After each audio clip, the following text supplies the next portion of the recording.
awful. I have a musical background, and I was just a little put off by all these people singing. And I'm singing 200 people singing "Happy Birthday" in 4 different keys at the same time, and many of them were not even committed to the key they started in. And,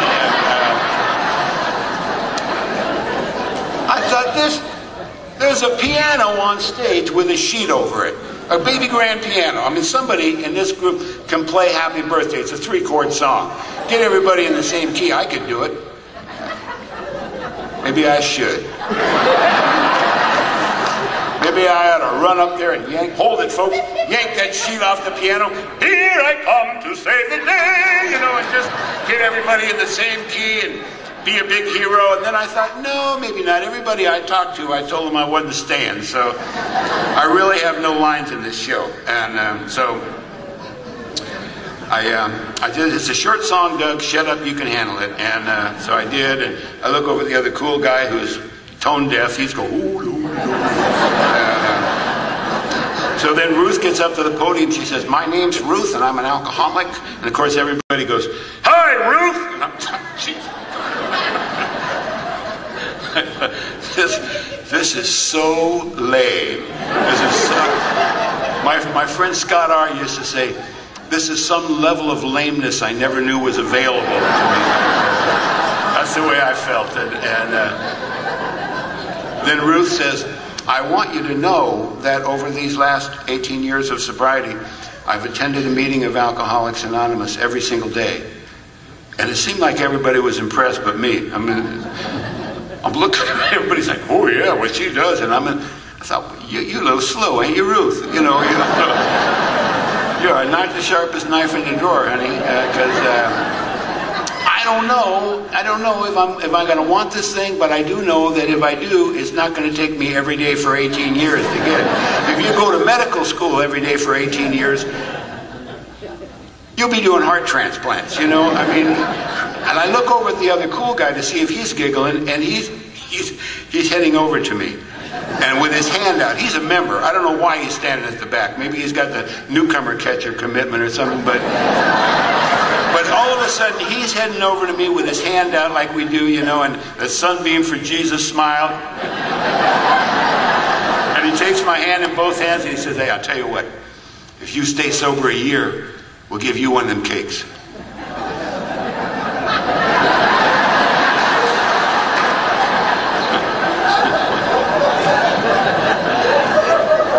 I understood every word he said. He said, "If I don't drink for a year, I get a cake."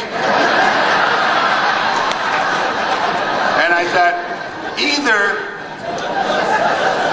he values cake more than I do, or he doesn't value drinking as much as I do. But I didn't want to hurt his feelings. I said, "Hey, I'm not much of a pastry eater. Because it seems to me if you don't drink for a year, you ought to get a car." You know what I'm saying? And I told him I'm not a pastry eater, man. And then I know that somebody at that meeting, I know it's a speaker meeting, somebody talked about themselves for the majority of the meeting. I cannot tell you if the speaker was a man or a woman. I don't know. I don't remember that. I remember people were nice to me. I remember Ruth took a cake for 18 years. I remember some of the stuff, I remember that the secretary held up this book at one point. Blah, blah, blah, blah, blah. This is our big book, Alcoholics Anonymous. This is the basic text of our program. It's the only authority on AA. She said, "If you're new tonight, please don't leave without this book." I thought, I am new. I will steal the book. I'll steal the book. And I came up with a plan instantly. I can hardly wait to put it into practice. I'm going to go up to the literature table, pick up this book, act like I'm fascinated with it. Oh man, this is great. This is fantastic. Walk right out the door, and I had a feeling that they'd say, "Let him go," if they even noticed.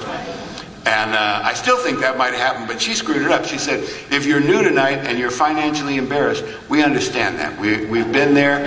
We want you to have the book, and we'll make very liberal credit arrangements, including nothing down and nothing a week, till you get back on your feet."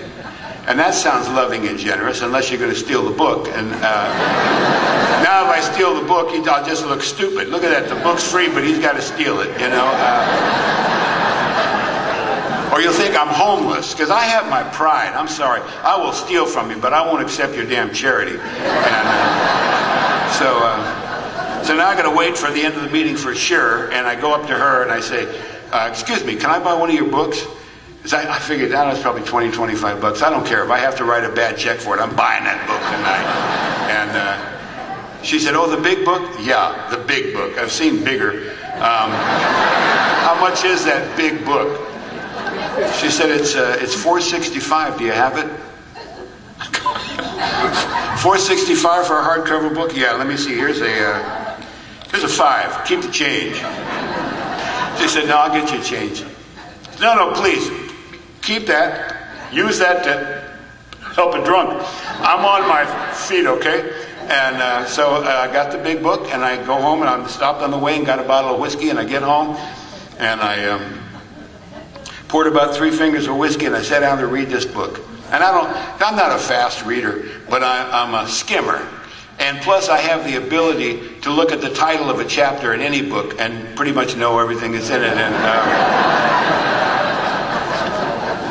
so it's a gift that I have. And so I get to, some of it I didn't even bother to read. The doctor's opinion. I've had doctor's opinions, you know. So I get into the basic text. Chapter 1, Bill's story. Who cares? Chapter 2. Chapter 2, there's a solution. That's a sales pitch. You know, I mean, I was raised on TV. That's why I love to see these screens up there, you know. I'm going to get one of these in my bathroom so I can check out the back of my hair.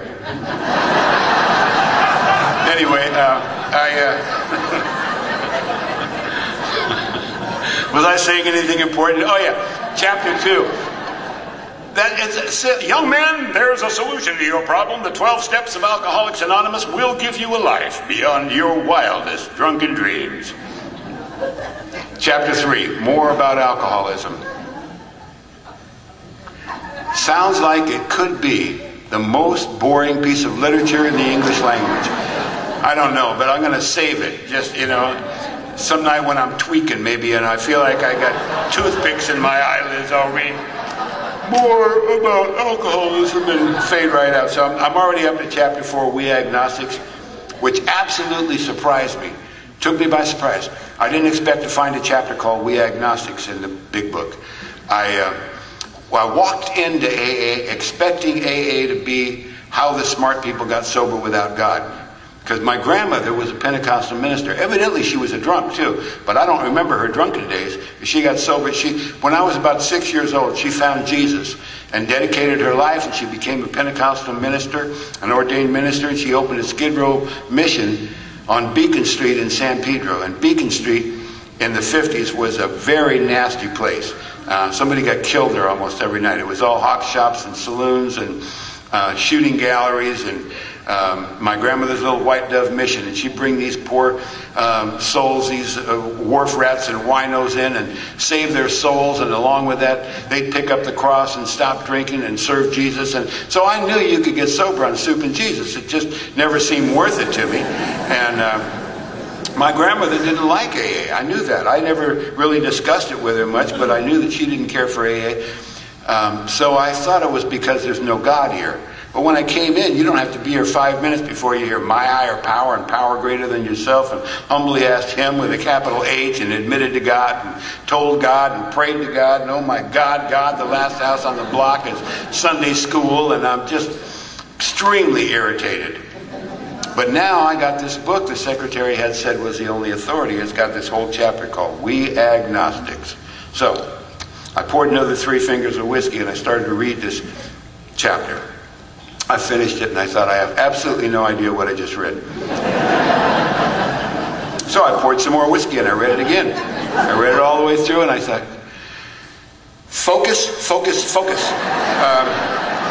The deal is it's still not saying what I think it should say. So that's really what... And I did this about 5 or 6 times that night. Glass of whiskey, read chapter 4. And finally, somehow I got past the first paragraph that says, if when you honestly want to, you find you can't stop drinking entirely, or once you start, you have little control over the amount you take, then you're probably an alcoholic. And if this be the case, you may be suffering from an illness which only a spiritual experience will conquer. There it is in the first paragraph, but whatever. And I'm looking for how the smart people stay sober without God.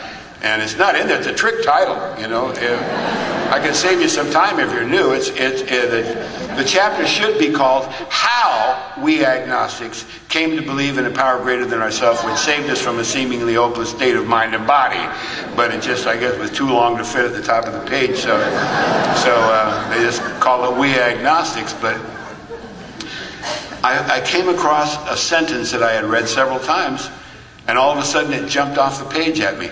Maybe it's because I had 5 or 6 glasses of whiskey, but it says, the sentence says, we found that God doesn't make too hard terms on those who seek Him. When I realized what that said, I thought, I've never heard that anyplace. My grandmother's Pentecostal ministry certainly didn't say that. If anything, they said just the opposite. They would say, they call me, I got a one-syllable name with a hard consonant at the beginning and end, and they couldn't do the whole syllable. It's like, well, hello, dude. I hope you brought your guitar, dude. And they'd say, dude, we're very sure that God makes hard times on those who seek Him. Boy, God will not even hear your prayers unless you're baptized. And I don't mean sprinkled on the forehead like some Methodist. I'm talking about total submission, boy. That's why we got a tank of water for Christ up here. Come on up, son. We're going to soak you down, pull you up, washed in the blood of the Lamb. Praise Jesus. Oh, man, somebody get that boy a towel. Well, I'm 14 years old, and I'm a little self-conscious, and I don't know. It just doesn't sound healthy, maybe she told him I touched myself. They could be going to drown me. They might be sending my ass to Jesus for my own good, Well, he's in a far better place now, and I'm not taking any chances. I told him, what, I got brand new Levi's on, man. They shrink to fit, so if I do that, I won't be able to ride my bike home. I'll see you next week, and I'm out of there. But it wasn't just the Pentecostals. You go, okay, well, the Pentecostals are a little over the top. My girlfriend was a Catholic. She had to go to confession, communion, confirmation, a bunch of other cons to discover how many Hail Marys and Our Fathers would cleanse her soul of the various kinds of sins. Because if you're Catholic, I'm not kidding. They got them categorized over there. They don't have sin. They got venial, menial, cardinal, mortal. Some of them you don't even have to do them. If you think about them, express way to hell, buddy. Like, for thinking about sin? Really? Oh, that's going to be a snap. Yeah. Just don't think about sin. I went to church with my girlfriend. The first thing I did wrong was drink the holy water. I thought they were going like that, and so I did that, and they did like that, and I sat down with them, and I said to her, I can't understand anything this guy's saying. It sounds like a foreign language. It's Latin. Shut up! And then I thought everybody was standing up, so I stood up. No, they're kneeling. Now I'm the only one standing. So I kneeled just as they're sitting down, and I felt like the middle cylinder on a 3-cylinder Indian. Got out of there. I never went back there. And they would go to catechism and genuflection and whatever they did, but I didn't want anything to do with it. My friend Michael was an Orthodox Jew, and he and his brother Sherm had to wear spit girls to school, which I always thought, there's a loving God for you. Thou shalt wear spit girls to public school. We'll make a fighter of you yet, young man. Went over to Michael's house for dinner one night, and their mom says, Doug, welcome to our home. It's an honor to have you. Would you like to join us in some wine and challah? Some what? Would you like to join the family in some wine and challah? I I said, well, I'll have some wine.